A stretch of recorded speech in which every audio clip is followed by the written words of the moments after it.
मायके की न ससुराल की।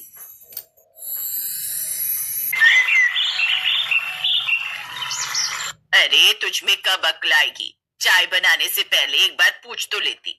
आज मेरा कॉफी पीने का मन था। लेकिन मम्मी जी, आप तो हमेशा ही चाय पीती हो, फिर आज? अरे तो मेरा मन है चाय नहीं पीने का, जैसे तेरा मन है हमें बच्चा ना देने का। पूरे 3 साल हो गए तेरी शादी को, लेकिन अभी तक तूने इस खानदान को वारिस नहीं दिया।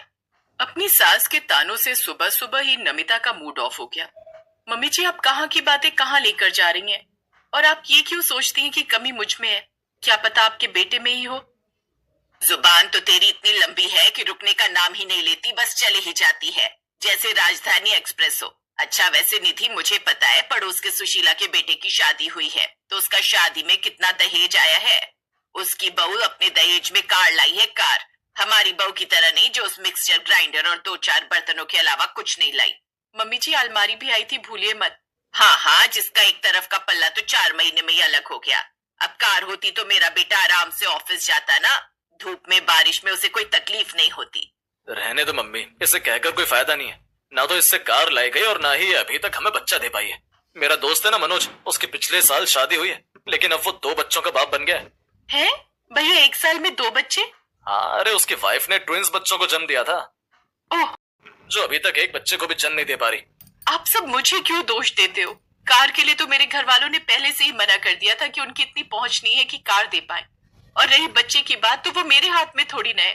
वो देना ना देना तो ऊपर वाले के हाथ में है। और दहेज की बात मत कीजिए, मैं कुछ नहीं लाई। क्या फर्नीचर और साड़ियाँ, सबके लिए कपड़े भी लाई थी। वो सब बात आप क्यों भूल जाती हैं? हाँ लेकिन हमें तो कार चाहिए थी ना, वो तो तुझसे लाई नहीं गई। सच में भगवान बचाए ऐसे कंजूस खानदान से। नमिता उन सब की बातें सुनकर रसोई में जाकर रोते हुए काम करने लगती है। और ऐसा पिछले कई दिनों से चला आ रहा था, जिस कारण वो धीरे धीरे कमजोर होती जा रही थी। फिर एक रोज, इतना समय हो गया विमला तेरी बहू को, लेकिन अभी तक इससे बच्चा क्यों नहीं हुआ? क्या मालूम जीजी, ना तो दहेज ठीक से लाई, ना ही हमें बच्चा दे पाई। आग लगे उस कमला को जिसने इसका रिश्ता हमारे बेटे से करवा दिया। तेरी बहू तो सूखे बांस की डंडी जैसी है, ये क्या ही बच्चा पैदा कर पाएगी। बिल्कुल सही कहा बुआ जी आपने। ये सुनकर नमिता को बड़ा बुरा लगता है और वो अपने कमरे में जाकर अपनी कजन को फोन करती है और उसे सारी बात बताती है कि उसके ससुराल वाले उस पर कितना जुर्म करते हैं। मैंने तुझे पहले ही कहा था नमिता, ये लोग अच्छे नहीं है, तू ये शादी मत कर, लेकिन तू मेरी सुनती ही कहाँ है। एक दिन ऐसा ना हो कि तुझे जिंदा जलाकर मार ही डाले। ऐसे लालची लोगों की भेंट ही तो बहुएं चढ़ती हैं। शायद तू ठीक कहती है मानसी, लेकिन अब मैंने फैसला कर लिया है कि मैं कल ही मायके चली जाऊंगी। फिर अगले दिन, मम्मी जी मैं कुछ दिनों के लिए मायके जा रही हूँ। अरे वाह, अब तो ऑर्डर करने लगी है। हमसे तो पूछना भी जरूरी नहीं समझा। इस घर के बड़े लोग हैं हम, कुछ तो पूछकर मान रखना चाहिए सास का। खैर, अब तू जा ही रही है तो इस बार आते आते कार लेकर आना। जी नमस्ते मम्मी जी। नमिता चुपचाप अपने मायके चली गई, जहाँ उसके भाई भाभी और माँ उसे देखकर बड़े खुश हुए। मेरी बेटी आ गई।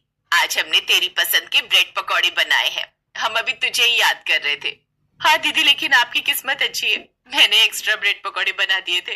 अरे लेकिन मेरी बहन को उसके साथ हरी चटनी भी पसंद है, तो वो भी बना दे साथ में। अपने मायके वालों का प्यार देखकर उसे बड़ा अच्छा लगता है। उसे बड़े दिनों बाद ऐसा प्यार मिला था। अब 2 दिन तक वो बड़े अच्छे से खुशी खुशी वहां रहती है, लेकिन 2 दिन बाद वो फिर से उदास हो जाती है। क्या बात है बेटी, तू उदास क्यों है? मम्मी, इतने दिनों से जो मैं ससुराल में सह रही थी, अब मैं और बर्दाश्त नहीं कर सकती। आपको पता है वो लोग बात बात पर मुझे दहेज में कार ना लाने और बच्चा ना होने के ताने देते हैं। ये सुनकर पहले तो उसकी माँ चुप हो जाती है, फिर कहती है, देख बेटी, ये तो हर ससुराल में होता ही है। बहू को किसी न किसी बात पर ताने सुनने को मिलते ही हैं। और ये छोटी मोटी खटपट तो हर रिश्ते में होती है, फिर वो पति के साथ ही क्यों ना हो। इसलिए तू 3 दिन रहकर वापस अपने मायके चले जाना। अब लड़की अपने मायके ज्यादा दिन तक पड़ी रहे तो आस पड़ोस के लोग भी बातें बनाने लगते हैं। अपनी माँ की बात सुनकर नमिता समझ गई कि वो क्या कहना चाहती है। फिर कुछ देर बाद उसका भाई मार्केट जाने लगता है। जल्दी करो सांझ, नहीं तो तुम्हारा वो नत्थु पानी पूरी वाला चला जाएगा। अरे वाह भैया, आप नत्थु पानी पूरी वाले के पास जा रहे हो? मुझे भी पानी पूरी खानी है। ओफो, एक तो जब से आप आई है वैसे ही हमारी प्राइवेसी खत्म हो गई है। जैसे ही ऑफिस से आते आप इनसे अपने दुखड़े रोने लगती है, और अब हमें टाइम मिला है तो आपको भी चलना है। अरे थोड़ा तो स्पेस दीजिए हमें। ये सुनकर उसकी आंखें भर आती हैं। ओफो सांझ, कोई बात नहीं, ऐसे थोड़ी ना बात करते हैं। कल को दीदी अपने ससुराल चली जाएगी, फिर वो अपनी गृहस्थी में बिजी हो जाएंगी, फिर हमें कहाँ बात करने की फुर्सत है। ये बात सुनकर नमिता समझ जाती है कि कहीं ना कहीं अब उसके मायके वाले भी उससे ऊब गए हैं। फिर अगले दिन, भाभी आज मेरा खीर खाने का बड़ा मन है, बना दो ना। हाँ हाँ, मैं तो जैसे अब तुम्हारी नौकरानी बनकर रह गई हूँ ना, ये कर दो वो कर दो। और खीर बनाने में जानती हैं कितना दूध लगेगा। एक तो वैसे ही आपके आने से हमारे खर्चे इतने बढ़ गए और ऊपर से आपके और नखरे। लेकिन भाभी मैंने तो बस खीर। अब बस भी कर नमिता, तेरी डिमांड तो दिन पर दिन बढ़ती जा रही है। जो बना है चुपचाप खा ले। काश अपने ससुराल जा सकती तो चली जाती, लेकिन मेरी किस्मत में तो पता नहीं क्या ही लिखा है भगवान तूने। अब उसे कुछ दिन और वहीं रहते हुए हो जाते हैं। फिर एक दिन पड़ोसन उनके घर आती है, जिसे उसकी माँ सारी बात बताती है।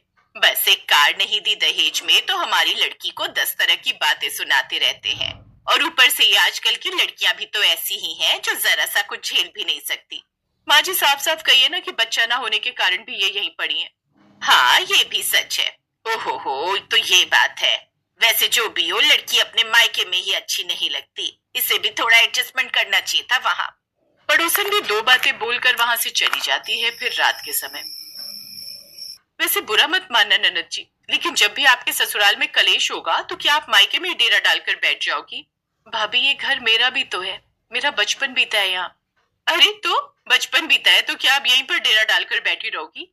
देखो अगर तुम यहाँ ऐसे ही पड़ी रही तो मैं भी अपने मायके जाकर बैठ जाऊंगी। नमिता, तेरी हरकत के कारण ना हमारा घर भी टूटने लगा है। अब अगर ऐसे ही चलता रहा तो फिर कैसे चलेगा। इसीलिए मैं हाथ जोड़कर कहता हूँ कि तुम यहाँ से चली जाओ ताकि हमारा घर ना टूटे। ये सुनकर अब नमिता पूरी तरह टूट गई और वो अपने कमरे में जाकर अपना सामान पैक करके बाहर आ जाती है। मैं वापस जा रही हूँ। बेटी जो भी हो उसके लिए बुरा मत मानना, ये सब तो तुम्हारी भलाई के लिए कह रहे हैं।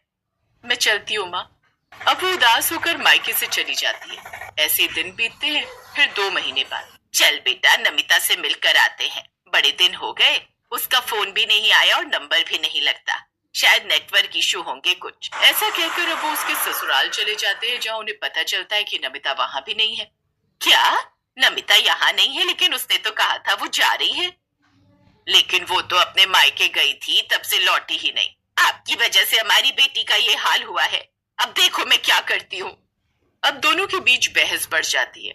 फिर नमिता की माँ ससुराल वालों के खिलाफ दहेज उत्पीड़न का केस दर्ज करवा देती है।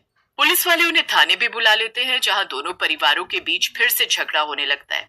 तभी पुलिस वाले नमिता का नंबर ट्रेस पर डाल देते हैं, जिससे उन्हें पता चलता है कि वो अपनी कजन मानसी के साथ उसके फ्लैट में रहती है।